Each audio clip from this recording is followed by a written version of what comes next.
bonjour ou bonsoir, tout dépend à quelle heure vous écoutez ce podcast de l'Odigimédia. Notre chroniqueur invité, Mustapha Sehimi, partage son avis et ses réflexions dans un article qu'il a intitulé « Le Maroc et Pegasus, un grand pchit ». Alors écoutons-le dans ce podcast. L'auteur commence son article ainsi. Ce n'est pas un scoop. Le Maroc mis en cause dans l'affaire du logiciel espion Pegasus n'a rien à y voir. Le dossier est vide. Un grand pchit qui fait justice de la campagne menée depuis juillet 2021 pour tenter d'incriminer Rabat.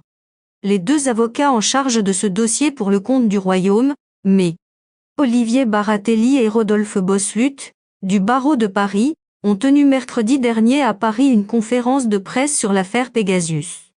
Ils ont commencé par rappeler que l'on avait eu droit, à cette date, d'une grande manipulation de l'information, une gigantesque rumeur lancée selon laquelle les services secrets ou de renseignement du Royaume auraient utilisé ce logiciel, fabriqué par la société israélienne NSO pour quoi faire? Espionner quelques 50 000 personnes dont 10 000 en France, notamment le président français Macron, le Premier ministre Jean Castex, 14 ministres, des centaines de journalistes, des avocats etc. Une opération de déstabilisation visant le Maroc, qui a été déclenchée au même moment dans pas moins de 17 médias européens. Elle a été prolongée d'ailleurs par Amnesty International et une autre ONG, Forbidden Story. L'auteur poursuit son article ainsi. Tout est faux. 19 mois plus tard, où en est-on? Les deux juristes y répondent tout net, il n'y a rien, tout était faux. Ils réagissent rapidement et lancent des procédures judiciaires en diffamation avec 10 citations directes, devant le tribunal correctionnel de Paris. Elles visent notamment des quotidiens, Le Monde, L'Humanité, Mediapart, et des radios, France Inter, France Info. Ce sont ces affaires qui viennent justement d'être plaidées le mercredi 15 février courant devant la Cour d'appel de Paris, 10 engagés en juillet 2021 et 5 autres en novembre de la même année. À cette dernière date, comme ils l'ont précisé, la rumeur avait déjà dégonflé alors que des expertises de sécurité françaises avaient conclu que le téléphone du président Macron n'avait jamais été infecté. Devant l'Assemblée nationale, le Premier ministre, Jean Castex, l'avait lui-même déclaré. Devant la cour d'appel, les deux avocats ont eu une impression d'écoute de la part des magistrats. Abordant le problème de l'irrecevabilité d'une procédure de diffamation de la part d'un État, qu'avait invoqué le tribunal de grande instance, mais Baratelli et Bossuet ont mis en avant leur argumentaire en défense, un État ne peut actionner une action en diffamation, mais, par ailleurs, un État a un devoir de protection de ses fonctionnaires et de ses administrations.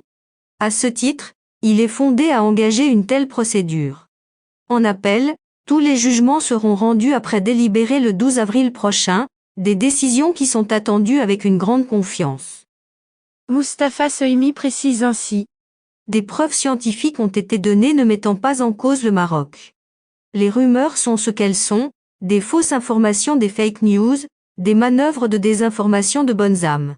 Edoui Plenel et une journaliste de Mediapart ont déposé plainte pour diffamation de leur côté en même temps qu'ils diffusaient l'information dans leur propre support, en arguant qu'ils avaient été espionnés par le Maroc avec Pegasus, atteinte à la vie privée, intrusion dans un traitement automatisé de données. Une procédure qui prête à sourire, ils se fondent sur leurs propres rumeurs pour se déclarer victimes. Leur plainte est instruite par Vanessa Perret, procureure adjointe de Paris. Les deux avocats lui produisent un dossier d'expertise scientifique d'experts, qui a établi qu'il était impossible que le Maroc ait pu utiliser ce logiciel pas plus qu'il ne l'avait acquis. En septembre dernier, le parquet de Paris considère, sur ces bases-là, qu'il fallait ouvrir ce dossier plus largement. D'où une information judiciaire décidée en septembre 2022 et confiée à deux magistrats instructeurs, Serge Touraine, doyen des juges de Paris et Brice Anselme. Voici 2 semaines, les deux défenseurs du Maroc se sont joints à ce dossier en se constituant partie civile. L'auteur ajoute ainsi. Justice doit être faite. Mais il y a plus. Une autre actualité a trait au dépôt par les deux avocats, dès juillet 2021, d'une plainte en dénonciation calomnieuse contre tous ceux qui avaient accusé le Maroc d'utilisation du logiciel Pegasus. Prochainement, un juge sera désigné pour suivre cette procédure. Il faut encore parler d'Amnesty International, qui a produit à l'appui de ces accusations des allégations, pour lesquelles elle a utilisé les services de son propre laboratoire. Or ces conclusions sont erronées, tendancieuses, avec de grosses insuffisances méthodologiques. Maître Baratelli et Bossuet ont demandé à Security Lab, un collège d'experts français, et à David Znati, autre expert agréé près la Cour pénale internationale, d'étudier et de se prononcer sur l'expertise du rapport d'Amnesty International. Ces experts ont conclu que la traçabilité des investigations techniques du dit rapport n'est pas établie, que le choix des smartphones à utiliser n'est pas documenté, que l'intégralité des smartphones expertisés n'est pas non plus documentée, et que les bonnes pratiques en matière d'investigation numérique n'ont pas été appliquées.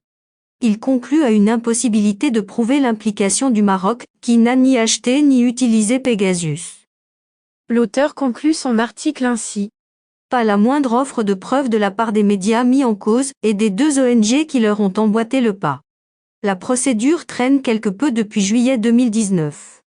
Il faudra bien que justice soit faite, finalement, au Maroc et que soient confondus en même temps tous ceux qui ont contribué à nourrir et à amplifier une véritable campagne de déstabilisation au dessein inavoué. Rédigé par Mustapha Sohimi et lu par l'intelligence artificielle de l'Odigimédia. Merci d'avoir écouté ce podcast de l'Odigimédia, ce bouquet de supports numériques, portail, magazine mensuel connecté, web radio et web TV. N'oubliez pas de télécharger notre application l'Odigi Mobile sur Play Store et de vous abonner à notre chaîne YouTube l'Odigi TV. Vous pouvez, aussi, nous suivre sur nos réseaux sociaux, Instagram, Facebook, TikTok, LinkedIn et Twitter. Ou encore, vous inscrire sur notre newsletter quotidienne à partir du portail lodigi.ma. Alors, on se dit au prochain podcast de nos chroniqueurs invités. Et à très bientôt, si et seulement si vous le voulez bien.